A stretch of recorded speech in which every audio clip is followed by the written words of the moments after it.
आज जायसवाल ग्रुप में आए विभोर जायसवाल की सारी प्लानिंग प्लॉटिंग वेस्ट हो गई थी। अब इस दुनिया में उसके पास पछतावे के अलावा और कुछ नहीं बचा था। मेन ब्रांच और माया की फैमिली के बीच का रिश्ता आज पूरी तरह से टूट चुका था। कार्तिक ने मजाक उड़ाया। मेन ब्रांच के लोग सच में लालची थे। उन्होंने हमेशा सिर्फ एक अमीर फैमिली बनने का सपना देखा था। जब वे अपने से ज्यादा पावरफुल फैमिली से भिड़ते थे तब वो सिर्फ गिड़गिड़ाते और गिड़गिड़ाते ही रहते थे। तुम क्या चाहते हो? विभोर जायसवाल ने पूछा। कार्तिक ने विभोर जायसवाल को देखा और कहा, मेन ब्रांच के लोग पुणे सिटी छोड़कर कहीं और चले जाएं। वो मेन ब्रांच के लोगों के चेहरे दोबारा नहीं देखना चाहता था। ये तरीका हमेशा के लिए काम करेगा। विभोर जायसवाल के हाव भाव में भारी बदलाव आया। उसने अपना सिर उठाया और कार्तिक को देखा। उसने गहरे स्वर में कहा, इम्पॉसिबल। जायसवाल फैमिली पीढ़ियों से पुणे सिटी में डेवलप हो रहा है। हम लोग यहां से कैसे जा सकते हैं? कार्तिक ने ठंडी मुस्कान के साथ कहा, ओके, क्योंकि तुम यहां से जाना नहीं चाहते तो तुम सबको मेरा सामना करना होगा। अभी के अभी तुम सबको मरना होगा। विभोर जायसवाल की दिल की धड़कन रुक गई। अगर कार्तिक से लड़ने की हिम्मत की तो मेन ब्रांच निश्चित रूप से समाप्त हो जाएगी। माया बीच में कुछ नहीं बोली क्योंकि वो भी इन लोगों की शक्ल और नहीं देखना चाहती थी। मेन ब्रांच से अब किसी भी तरह का रिश्ता रखना सही नहीं था क्योंकि ये लोग खून के रिश्तों को भी कुछ अहमियत नहीं देते थे। इस बार मेन ब्रांच कंपनी ओवरटेक करने के लिए फायर वाटर ट्विन गुरुओं को लेकर आए थे। क्या पता अगली बार वो अपनी पावर्स का गलत यूज करने के लिए फायर वाटर ट्विन हीरोज का एक और डुओ ले आए। ऊपर से उन्होंने अपने ही रिश्तेदारों को किडनैप करके उन्हें जान से मार डालने की धमकी देने जैसी नीच हरकत भी की थी। आज उन लोगों ने सारी हदें पार कर दी थी। ऐसी सिचुएशन एक ही बार के लिए काफी थी। कार्तिक, प्लीज जायसवाल फैमिली के साथ ऐसा मत करो। इससे हमारा नामो निशान मिट जाएगा। विभोर जायसवाल ने दया की भीख मांगी। कार्तिक ने विभोर जायसवाल को एक मजाक उड़ाने वाले एक्सप्रेशन के साथ देखा। कुछ देर पहले ये बूढ़ा आदमी घमंड से भरा था और अपनी पावर्स का शो ऑफ कर रहा था, और अब ये अपनी और अपने बेटे और पोते की जान की भीख मांग रहा है। नहीं नहीं, ये तो आपकी गलत सोच है। मेन ब्रांच की यहां पुणे सिटी में रहने से नहीं बल्कि यहां से चुपचाप निकल जाने में ही भलाई है। वरना मैं सच में खुद ये नहीं बता सकता कि मैं आप लोगों के साथ क्या करूंगा। कार्तिक ने साफ साफ कहा। विभोर जायसवाल फूट फूट कर रोने लगा। क्या क्या सच में यही एक आखिरी रास्ता है? क्यों, आपको क्या लगता है? माया चलकर थोड़ा आगे आई।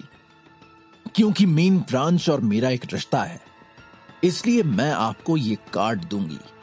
भले ही आप पुणे सिटी छोड़ दें, लेकिन इस कार्ड के अंदर का पैसा आपकी लाइफ को एक नई स्टार्ट देने के लिए काफी होगा। माया ने एक कार्ड निकाला और विभोर जायसवाल के मुंह पर फेंका। विभोर जायसवाल दंग रह गया। उसने अपना चेहरा नीचे किया और जमीन पर गिरे उस कार्ड को देखा जो माया ने उसकी ओर भीख के रूप में फेंका था। बेशक अगर मेन ब्रांच के लोग इन पैसों को भी अपनी अय्याशियों पर वेस्ट ना कर दें तो। माया ने यश जायसवाल पर नजर डाली जो शर्म से अपना चेहरा ढककर एक कोने में खड़ा था। उसका ये कजन बहुत समय से अय्याशियां ही कर रहा था। मेन ब्रांच इसे जो पैसा खर्च करने के लिए इसे देता था वो काफी नहीं था। विभोर जायसवाल ने झुककर कार्ड उठाया। वो जानता था कि माया ने वो कार्ड सिर्फ अपने खून के रिश्ते के कारण ही उन्हें दिया है। आज से उनका सच में एक दूसरे से कोई लेना देना नहीं रहेगा। अब विभोर जायसवाल और बाकी के दोनों लोगों के पास से यहां से और पुणे छोड़कर चले जाने के अलावा सच में कोई और रास्ता नहीं बचा था। उन लोगों के यहां से चले जाने के बाद ही इस पूरी सिचुएशन में थोड़ा ईज आया। तुम तो बहुत ही काइंड हो माया, कार्तिक ने कहा। जब मेन ब्रांच ने माया के साथ इस तरह का गलत व्यवहार किया था, फिर भी माया ने लास्ट में अपनी ब्लड लाइन के बारे में सोचा। माया ने डेस्क पर बिखरे डॉक्यूमेंट्स को ठीक किया और कहा, मैंने सिर्फ अपना बेस्ट करने की कोशिश की है। अब इसके बाद में उनके साथ जो होगा उससे मेरा कोई लेना देना नहीं होगा। कार्तिक मुस्कुराया। माया बिजनेस में टफ हो सकती है, लेकिन उसके जीवन में अभी भी निर्मलता थी। उसे इस तरह की माया ही पसंद थी। लिटिल व्हाइट लायन जाग गया। कार्तिक ने माया की बाहों में छोटे सफेद लायन को देखा और पूछा। माया ने सिर हिलाया और कार्तिक को बताया कि लिटिल व्हाइट लायन के जागने के बाद क्या हुआ।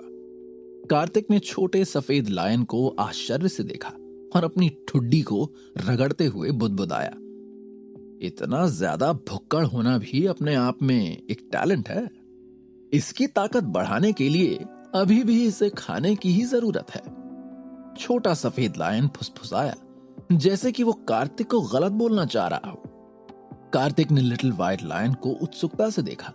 लायन के आकार का राक्षसी जानवर कमोबेश लायन कबीले से संबंधित था। अमर एरिया में एक बहुत शक्तिशाली राक्षसी लायन था और वो लायन कबीले का लीडर था।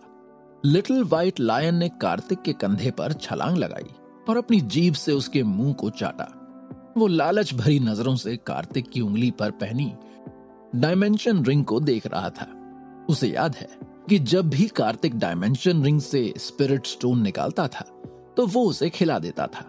लिटिल व्हाइट लायन की चतुर छोटी आंखों को देखते हुए कार्तिक ने अपनी आंखें घुमाई और दूसरी तरफ देख के मुस्कुराया। उसे अच्छे से समझ आ गया था कि लिटिल व्हाइट लायन को क्या चाहिए। उसने मन ही मन सोचा, कितना भुक्कड़ है ये।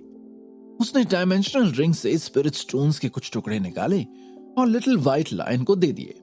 लिटिल व्हाइट लायन ने खुशी खुशी स्पिरिट स्टोन को पकड़ लिया और खाने के लिए स्टोन्स को लेकर एक तरफ भाग गया, जैसे वो एक छोटा बच्चा हो जिसे अभी अभी एक कैंडी मिली हो। कार्तिक और माया ने अस्त व्यस्त ऑफिस को साफ किया। गुरु फायर की लपटों के कारण कुछ डॉक्यूमेंट्स जल गए थे। सौभाग्य से सेक्रेटरी तनुज हर चीज का बैकअप रखता है, इसलिए कोई भी जरूरी डॉक्यूमेंट्स गुम नहीं हुए थे। ऑफिस का बहुत सारा सामान खराब हो गया था। माया पहले से ही एक नए ऑफिस में शिफ्ट होना चाहती थी, लेकिन इस ऑफिस की लोकेशन बहुत अच्छी थी। उसे इस बात का अफसोस हुआ। कार्तिक से माया की उदासी देखी नहीं गई। फिर कार्तिक ने उसे थोड़ा वेट करने के लिए कहा और फिर माया की आंखों के सामने कार्तिक ने बिजली सी रफ्तार पकड़ी और बिजली की ही तरह वो तेजी से ऑफिस में चारों ओर घूमने लगा। उसने पहले जले डॉक्यूमेंट्स को साफ किया, फिर पोर्टल खोलकर अंदर चला गया। जब वो वापस आया तो ऑफिस की रेनोवेशन के लिए सामान लेकर आया। सिर्फ 1 मिनट के इंतजार के बाद ही कार्तिक ने ऑफिस को एकदम पहले जैसा करने के लिए एक क्विक मूवमेंट टेक का उपयोग किया। जहां तक इलेक्ट्रॉनिक अप्लायंसेस, फर्नीचर और इसी तरह की बाकी चीजों की बात है, उन्हें फिर से बदलने की जरूरत थी। इन सब चीजों की रिस्पॉन्सिबिलिटी सेक्रेटरी तनुज की थी। ऑफिस को अपने पुराने रूप में देखते हुए माया मुस्कुराई। कार्तिक ने आज इस ऑफिस की मरम्मत के लिए स्पेस आर्टिस्ट की पावर्स का यूज किया था। एक तरीके से ये अपने टैलेंट की बर्बादी और मिसयूज था। माया डायरेक्टर की सीट पर बैठ गई और खिड़की से बाहर देखने लगी। उसने लंबी सांस ली और आह भरी। वो मुंबई सिटी से अभी अभी लौटी थी और आते ही इस तरह की अनहोनी हुई। जायसवाल फैमिली ने उसी रात पुणे सिटी में हर चीज से निपटना शुरू कर दिया। अपने घर, परिवार और सभी व्यवसायों को पुणे सिटी से दूसरे शहरों में ट्रांसफर कर दिया। पुणे सिटी छोड़ने में उन्हें केवल 1 दिन लगा और उन्हें इतना ही समय दिया गया था। जायसवाल फैमिली विशेष रूप से बड़ी फैमिली नहीं थी, इसलिए उन्होंने सब कुछ इतनी जल्दी ट्रांसफर कर दिया था। जब वो वहां से जा रहे थे तब विभोर जायसवाल और बाकी के लोगों ने दूर से मेन ब्रांच को गुजरते हुए देखा, लेकिन अब वो सिर्फ उन्हें दूर से देखते हुए अलविदा कह सकते थे और कुछ नहीं। इस पॉइंट पर केवल यह कहा जा सकता है कि किस्मत इन लोगों के साथ कोई गेम खेल रही थी। मेन ब्रांच के जाने से कार्तिक को कोई फर्क नहीं पड़ा था, क्योंकि उसके मन में मेन ब्रांच के लिए किसी भी तरह की भावना नहीं थी। मुंबई सिटी से लौटने के अगले दिन मेन ब्रांच पहले ही पुणे सिटी छोड़ चुकी थी। कार्तिक माया के घर में आराम कर रहा था जब एक बिन बुलाए मेहमान ने उनके दरवाजे पर दस्तक दी। आवाज सुनकर लग रहा था कि दरवाजा खटखटाने वाला व्यक्ति जल्दी में है। कार्तिक ने दरवाजा खोला और जैसे ही उस व्यक्ति को दरवाजे पर देखा, कार्तिक एकदम से चौंक गया, क्योंकि ये एक ऐसा व्यक्ति था जिसकी उम्मीद कार्तिक ने कभी नहीं की थी। दरवाजे के बाहर खड़ा इंसान कोई और नहीं बल्कि माथुर फैमिली की रहस्यमयी लड़की कृतिका माथुर थी। तुम यहां कैसे आ गई? कार्तिक बस शॉक में कृतिका को देखे जा रहा था। उसने सोचा था कि शायद कोई जानने वाला उससे मिलने आया होगा, लेकिन उसे उम्मीद नहीं थी कि दरवाजे के बाहर कृतिका होगी, जिससे वो मुंबई सिटी में कुछ बार मिला था। हेलो, तो हम फाइनली फिर से मिल ही गए, है ना? कृतिका ने मुस्कुराकर अपने गोरे हाथ हिलाते हुए हेलो बोला। क्या अब तुम मुझे अंदर नहीं बुलाओगे? दरवाजे पर ही खड़ा रखोगे? कार्तिक ने पलक झपकाई और कृतिका को अंदर आने के लिए कहा। कृतिका फटाफट अंदर आ गई। कार्तिक किचन में जाकर तुरंत ही उसके लिए एक गिलास पानी लाया। कृतिका ने पूरा पानी एक घूंट में ही खत्म कर दिया और मुंह पोंछते हुए इधर उधर देखा। कार्तिक ने भी उसे गौर से देखा। उसे उस पर कुछ शक हुआ। आखिर क्यों आई थी कृतिका आज कार्तिक से मिलने? क्या उसे कार्तिक से प्यार हो गया है और वो उसे पाना चाहती है, या फिर कोई और ही वजह है उसके यहां आने की?